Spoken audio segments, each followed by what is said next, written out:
সালাত আদায়ের মাধ্যমে রাত্রি জাগরণ, জিকির আজকারের মাধ্যমে রাত্রি জাগরণ, দোয়ার মাধ্যমে রাত্রি জাগরণ এবং কোরআন তিলাওয়াতের মাধ্যমে রাত্রি জাগরণ।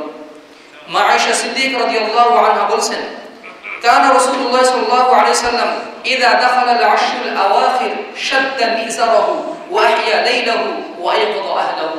রাসূল সাল্লাল্লাহু আলাইহি সাল্লাম এমন ছিলেন, যখন শেষ দশক আসতো তখন তিনি কঠিনভাবে লুঙ্গি বেঁধে নিতেন।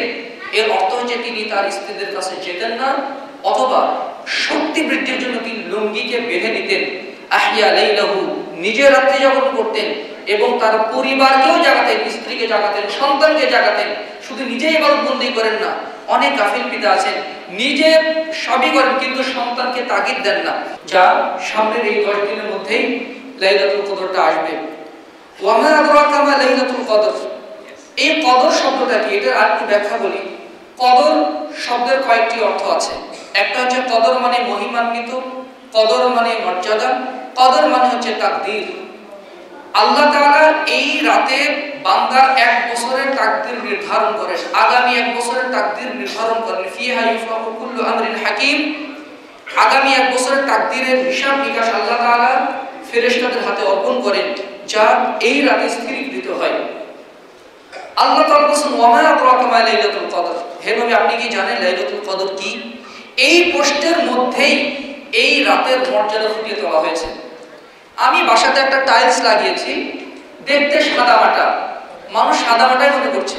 আরে বলছে, জানেন এই টাইলসটা কোথাকার? চায়না থেকে নিয়ে আসা, চায়না থেকে নিয়ে আসা। মানে যখন আমি বলছি জানেন এই টাইলসের দাম কত, মানে আমি বুঝাতে চাচ্ছি আপনি অ্যাজ ইউজুয়াল যে টাইলস এটা মনে করছেন এটা কিন্তু সেই টাইলস না। আপনি এটার দাম যে রকম মনে করছেন এটার দাম কিন্তু ওই রকম না, তার যে আপনার ধারণার চেয়েও এটা বেশি মূল্যবান। ওমা আদরাকা মা লাইলাতুল কদর। তুমি কি জানো লাইলাতুল কদর কি? মানে লাইলাতুল কদর মর্যাদা অনন্য। লাইলাতুল মর্যাদা কি? লাইলাতুল কদরি খায়রুম মিন আলফি শাহর। 1000 মাসের ইবাদতের চেয়ে উত্তম, সমান না। 83 বছর 4 মাস না, বরং তার চেয়ে উত্তম। এই 1 মাসের ইবাদত, এই এক রাতের ইবাদত যদি আল্লাহ তাআলা কবুল করেন, কোন 10 বছরের বাচ্চা, 15 বছর বাচ্চা যদি এই ইবাদত করে, তার ইবাদত যদি কবুল হয়ে যায়, তাহলে 1000 মাসের ইবাদতের চেয়ে সেটা উত্তম হবে। তানাজ্জালুল মালায়েকাতু ওয়া রূহু ফিহা বিইذনি রাব্বিহিম মিন কুল্লি আমর।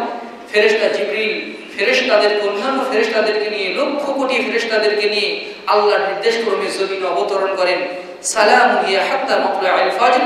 সকাল পর্যন্ত শান্তি বর্ষিত হতে থাকে, একদম মাগরিবের পর থেকে নিয়ে যখন থেকে এশার ওয়াক্ত শুরু হয় এবং হাত্তা তাতলু আশ-শামস, এবং সূর্য উদিত হওয়ার পূর্ব পর্যন্ত অর্থাৎ ফজর পর্যন্ত এই শান্তি অবতীর্ণ হতে থাকে। এইবার সম্মানিত সুধীমণ্ডলী, যে লাইলাতুল কদরে যে কিয়াম করতে আল্লাহ তাআলা আমাদেরকে বলেছেন, এই কিয়ামের মর্যাদা যেন কোনোভাবে হাতছাড়া না হয়ে যায়, এই মর্মে আমাদের প্রচেষ্টা থাকতে হবে। রাসূল সাল্লাল্লাহু আলাইহি ওয়াসাল্লাম বলেছেন, তাহাররু লাইলাতুল কদরি ফিল বুদরি মিনাল আশরিল আওয়াখির মিন রমাদান। সহিহুল বুখারী 2017 নম্বর হাদিস। তোমরা লাইলাতুল কদর তালাশ করো রমাদানের শেষ দশকের বিজোড় রাতগুলোতে। অনেক লাইলাতুল কদর ব্যাপারে অনেক হাদিস আছে, এটা ইজমালি, এটা মানে সবচেয়ে ব্যাখ্যা সাপেক্ষ ব্যাপার এবং আল্লাহ রাসূল সংক্ষিপ্তভাবে বলে দিয়েছেন। কানা রাসূলুল্লাহ সাল্লাল্লাহু আলাইহি ওয়াসাল্লাম ইয়াজতাহিদু ফিল আশরিল আওয়াখির মা লা ইয়াজতাহিদু ফি গায়রিহি।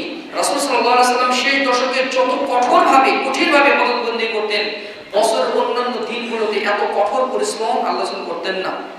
অন্যান্য দিনগুলো, অন্যান্য রাতে আল্লাহ রাসূল তো এমনভাবে কিয়াম করতেন, তার পা ফুলে যেত, চোখের পানি ঝরতে ঝরতে দাড়ি ভিজে যেত, বুক ভিজে যেত, সামনের জমিনটা পর্যন্ত ভিজে যেত। এটা যে রমাদানের বাহিরের আমল, বাহিরের তাহাজ্জুদ। তাহলে রমাদানের তাহাজ্জুদ কেমন ছিল, আর রমাদানের শেষ দশকের তাহাজ্জুদ তাহলে কেমন ছিল? রমাদানের এই শেষ দশকে যদি আমরা কিয়াম করতে চাই, কিয়ামের কয়েকটা ধরন আছে। আমি ধরনগুলো আপনাদের সামনে উপস্থাপন করার চেষ্টা করব, যেন লাইলাতুল কদরের কিয়াম যেন ছুটে আমাদের না যায়। এই 10 দিনের শুধু বিজয় রাত না। যদি কেউ মানে এই কিয়ামের মর্যাদা অর্জন করতে চায়, তাহলে তাকে রাত্রি জাগরণ করতে হবে। রাত্রি জাগরণ লিসসালাতি ওয়া লিযিকরি ওয়া দুআই ওয়া তিলাওয়াতুল কুরআন। সালাতের মাধ্যমে রাত্রি জাগরণ, জিকির আজকারের মাধ্যমে রাত্রি জাগরণ, দোয়ার মাধ্যমে রাত্রি জাগরণ এবং কোরআন তিলাওয়াতের মাধ্যমে রাত্রি জাগরণ। মা আয়েশা সিদ্দিকা রাদিয়াল্লাহু আনহা বলেন, কানা রাসূলুল্লাহ সাল্লাল্লাহু আলাইহি ওয়াসাল্লাম ইযা দাখালা আল-আশর আল-আওয়াখির শাদ্দা মিজারাহু ওয়া আহইয়া লাইলাহু ওয়া আয়কাযা আহলাহু। রাসূল সাল্লাল্লাহু আলাইহি ওয়াসাল্লাম এমন ছিলেন, যখন শেষ দশক আসতো তখন তিনি কঠিনভাবে লুঙ্গি বেঁধে নিতেন। এর অর্থ হচ্ছে তিনি তার স্ত্রীদের কাছে যেতেন না, অথবা শক্তি বৃদ্ধির জন্য তিনি লুঙ্গিকে বেঁধে নিতেন। আহইয়া লাইলাহু, নিজে রাত্রি যাপন করতেন এবং তার পরিবারকেও জাগাতেন, স্ত্রীকে জাগাতেন, সন্তানকে জাগাতেন। শুধু নিজেই ইবাদতবন্দি করেন না, অনেক গাফিল পিতা আছেন নিজে সবই করেন কিন্তু সন্তানকে তাগিদ দেন না। সন্তান কোথায় যাচ্ছে না যাচ্ছে ওই দিকে তার দিকপাত নেই, এমন যেন না হয়। নিজে জাগা এবং অপরকে জাগ্রত করা। পুরা রাত যদি জাগতে পারেন তাহলে সেটা উত্তম। আর যদি সেটা সম্ভব না হয়, রাতের একটা অংশ যদি আপনি ঘুমিয়েও নেন তবুও সেটাতে কোনো দোষ নেই। লাইলাতুল কদরের মর্যাদা একবারে পুরোদমে হাতছাড়া হবে না ইনশাআল্লাহ। যদি ঘুমোতে যান তবে ওযু করে ঘুমালে উত্তম। রাসূল সাল্লাল্লাহু আলাইহি ওয়াসাল্লাম বলেছেন, মান বাতা তাহিরান বাতা ফি শিআরিহি মালাকুন। যখন কেউ ওযু করে ঘুমোতে যায়, ঘুম থেকে ওঠার আগ পর্যন্ত ফেরেশতা তার জন্য দোয়া করতে থাকে। একজন ফেরেশতা তার জন্য ক্ষমা চাইতে থাকে, মানে আপনি ঘুমাচ্ছেন মানে ইবাদতের মধ্যেই আছেন। এই জন্য যদি সামান্য ন্যাপ নিতে হয়, অল্প যদি বিশ্রাম নিতে হয়, ঘুমোতে হয় 1 ঘন্টা 2 ঘন্টার জন্য, তাহলে সেটা ওযু করে ঘুমানো উত্তম। 2 নম্বর হচ্ছে এই শেষ দশকে কোনোভাবে যেন ফজর এবং ইশার সালাত জামাত মিস না হয়। রাসূল সাল্লাল্লাহু আলাইহি ওয়াসাল্লাম বলেছেন, মান সাল্লাল ইশা ফি জামাআতিন ফাকান্নামা ক্বামা লিস-সালাত। যে ব্যক্তি ইশার সালাত জামাতের সাথে আদায় করলো সে যেন অর্ধেক রাত ধরে কিয়ামুল লাইল করলো। আর যে ব্যক্তি ফজরের সালাতও জামাতের সাথে আদায় করলো সে যেন সারা রাত ধরে কিয়ামুল লাইল করলো। সুবহানাল্লাহ বিহামদিহি সুবহানাল্লাহিল আযীম। সুনানে আবু দাউদের 555 নম্বর হাদিস। এই 10 দিন এই বিশেষ করে এই সালাতগুলো 5 ওয়াক্ত সালাতের সাথে সাথে ফজর এবং ইশার সালাত একদম তাকবীরে তাহরিমা সাজানো হয়। কেউ যদি তাকবীরে তাহরিমা পায় আর যদি কেউ 2 রাকাত যদি ফেল করে তাহলে তার মর্যাদা একটু কমবে না? নেকি একটু হলেও কমে যাবে। সুতরাং একদম তাকবীরে তাহরিমা সহ যে বিশেষ করে রাতের এশা এবং ফজর সালাত যেন আমরা জামাতের সাথে আদায় করতে পারি। আর যদি ওযুটা বাড়ি থেকে করে আসতে পারি তাহলে সাথে সাথে হজের নেকি যোগ হবে। আল্লাহ রাসূল বলেন, মান খারাজা মিন বাইতিহি মুতাহিরান ইলা সালাতিন মাকতুবাতিন ফাআজরুহু কাআজরিল হাজ্জিল মুহরিম। কেউ যদি বাড়িতে ওযু করে মসজিদে জামাতের সাথে সালাত করতে আসে পুরো একটা হজের নেকি সে পেয়ে যাবে। তাহলে এই রাতে আমরা 2টা হজের নেকি লাভ করার চান্স পেয়ে যাচ্ছি, এটা যেন আমরা হাতছাড়া না করি। 3 নম্বর হচ্ছে আল কিয়ামু মা'আল ইমামি হাত্তা ইয়ানসরিফা। ইমামের সাথে শেষ পর্যন্ত কিয়ামুল লাইল করা। সুনানে আবু দাউদের হাদিস। আল্লাহ সাল্লাল্লাহু আলাইহি ওয়াসাল্লাম বলেন, যখন কোনো বান্দা সালাত আদায় করে ইমামের সাথে হাত্তা ইয়ানসরিফা একদম শেষ পর্যন্ত কুতিবা লাহু কিয়ামুল লাইলাতিন, তাহলে ওই রাতে সে পরিপূর্ণভাবে কিয়ামুল লাইল করেছে, তার নেকি সে পেয়ে যাবে। একাকী যদি আরো খুশু নিয়ে আরো দীর্ঘ মনোমানসিকতা নিয়ে যদি সালাত আদায় করা সম্ভব হয় তাহলে একাকী সেটা আদায় করতে পারেন। কিন্তু জামাত যদি ছোট ছোট ছুরা দিয়েও যদি হয় কিন্তু রুকু সিজদা এগুলো যদি ঠিক থাকে তাহলে জামাতের সাথে সালাত আদায়ের নেকি বেশি হবে বলে এই হাদিস দ্বারা প্রমাণিত হয়। 4 নম্বর হচ্ছে আল কিয়ামু বিমিআতি আয়াতিন, 100 আয়াত তিলাওয়াতের মাধ্যমে কিয়ামুল লাইল করা। আল্লাহ সাল্লাল্লাহু আলাইহি ওয়াসাল্লাম বলেন, হাদিসগুলো শুধু সংক্ষেপে বলে দিচ্ছি, কেউ যদি 10 আয়াত তিলাওয়াতের মাধ্যমে কিয়ামুল লাইল করে তাকে গাফেলদের অন্তর্ভুক্ত করা হবে না। কেউ যদি 100 আয়াত তিলাওয়াতের মাধ্যমে কিয়ামুল লাইল করে তাকে আল্লাহর অনুগত বান্দাদের পর্যায়ভুক্ত করে দেওয়া হবে। আর কেউ যদি 1000 আয়াত তিলাওয়াত করে তাহলে ওই বান্দা আল্লাহর অধিক নৈকট্যপ্রাপ্ত বান্দাদের কাতারভুক্ত হয়ে যাবে। সুবহানাল্লাহ বিহামদিহি। এইজন্য সালাফগণ ছোট ছোট আয়াতের সূরাগুলো কিয়ামুল লাইলে বেশি বেশি পাঠ করার চেষ্টা করতেন যেন সহজেই 100 আয়াত 1000 আয়াত যেন কভার হয়ে যায়। সূরা সাফাত 4 পৃষ্ঠা তেলাওয়াত করলে 100 আয়াত হয়ে যায়। সূরা ওয়াকিয়া যদি আপনি পুরোটাই পড়েন 97 আয়াত, আর পরের রাকাতে সূরা ইখলাস পড়লে 100 আয়াত কভার হয়ে যায়। এইভাবে ছোট ছোট সূরা আয়াতের মাধ্যমে আমরা কিয়ামুল লাইল করতে পারি। 5 নম্বর হচ্ছে আল কিরাতু বিমিআতি আয়াতিন, 100 আয়াত তেলাওয়াত করা। এটা মুসহাফ থেকে সালাতের বাইরে 100 আয়াতও যদি কেউ তেলাওয়াত করে রাতের বেলা কিয়ামুল লাইলের নেকি সে পেয়ে যাবে। ওই রাতে সে কিয়াম করে সেই হিসেবে আল্লাহর কাছে গণ্য হবে। আল্লাহ সাল্লাল্লাহু আলাইহি ওয়াসাল্লাম বলেছেন সুনানে দারিমি হাদিস, মান ক্বারা বিমিআতি আয়াতিন ফি লাইলাতিন কুতিবা লাহু কুনুতু লাইলাতিন।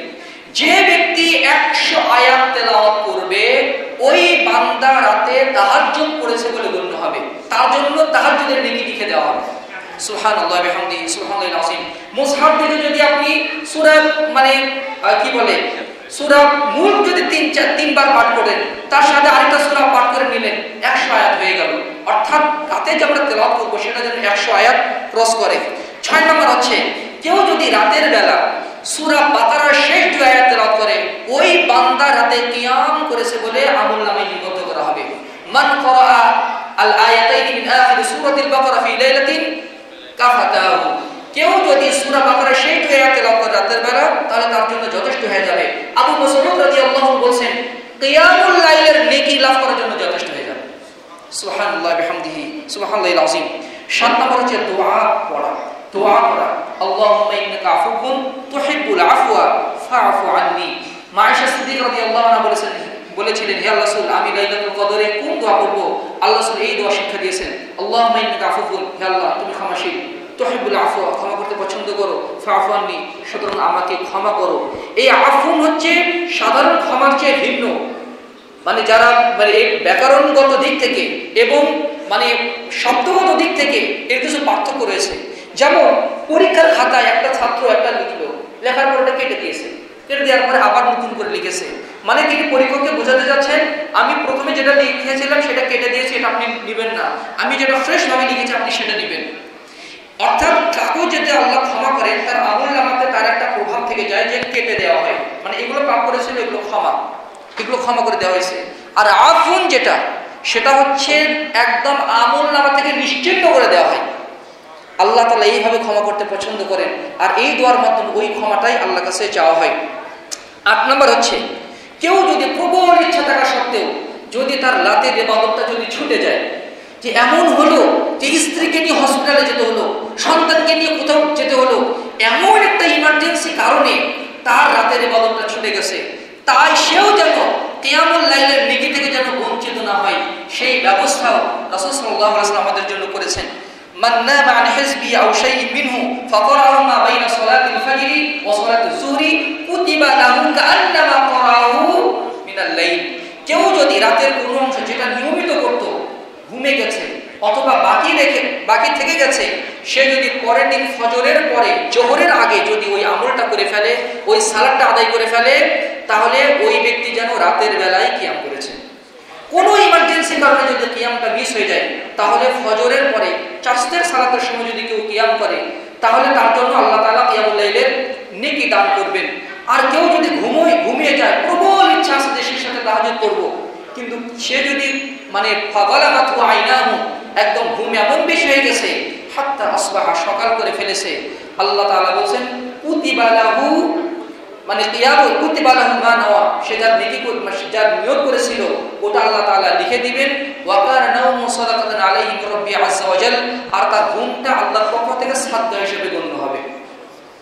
আরেকটি হচ্ছে as-সাদাকাতু আলাল আরমিলাতি ওয়াল মাসাকিন, মিসকিন এবং বিধবাদের সাহায্যে এগিয়ে আসা, এর মাধ্যমে কিয়ামুল লাইলের নেকি পাওয়া যায়।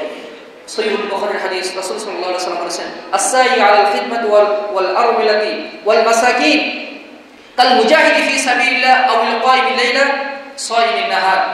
যে ব্যক্তি মিসকিন এবং বিধবাদের সাহায্যে এগিয়ে আসে, ওই ব্যক্তি হচ্ছে আল্লাহর পথে জিহাদকারী মুজাহিদের মতো, অথবা সে রাতের বেলা কিয়ামকারী, দিনের বেলা সিয়াম পালনকারীর মতো। সুতরাং এই রমজান মাসের এই শেষ দশকে আমরা বেশি বেশি দান সাদকা করার চেষ্টা করব। আমরা বিকাশের মাধ্যমে, রকেটের মাধ্যমে প্রত্যেক রাতে কোনো মিসকিনকে অথবা কোনো দাওয়াতি সংস্থাকে অথবা কোনো জায়গায় কিন্তু আমরা দান সাদকা করতে পারি, এটা কোনো অসম্ভব কিছু না। আর পরিশেষে ইতিকাফ করা, যে একটা শহীদুল্লাহ ভাই বলে গেছেন লাইলাতুল কদর হাসিল করার অন্যতম একটা সুবর্ণ সুযোগ হচ্ছে ইতিকাফ করা। রাসূল সাল্লাল্লাহু আলাইহি ওয়াসাল্লাম রমাদান মাসে মৃত্যুর আগ পর্যন্ত ইতিকাফ করে গেছেন। এত ব্যস্ত মানুষ, তিনি ইতিকাফ কখনো ছাড়েননি, তারপরে তার স্ত্রীরাও ইতিকাফ করেছেন। আর পরিশেষে 12 নম্বর উপায় হচ্ছে এই আমলগুলো অপরকে যদি আমরা শিক্ষা দেই, আর সে যদি লাইলাতুল কদরে এই ইবাদতগুলো করে, তাহলে ওই নেকিগুলো আমি পেয়ে যাব ইনশাআল্লাহ। মহান আল্লাহ তাআলা আমাদেরকে লাইলাতুল কদরকে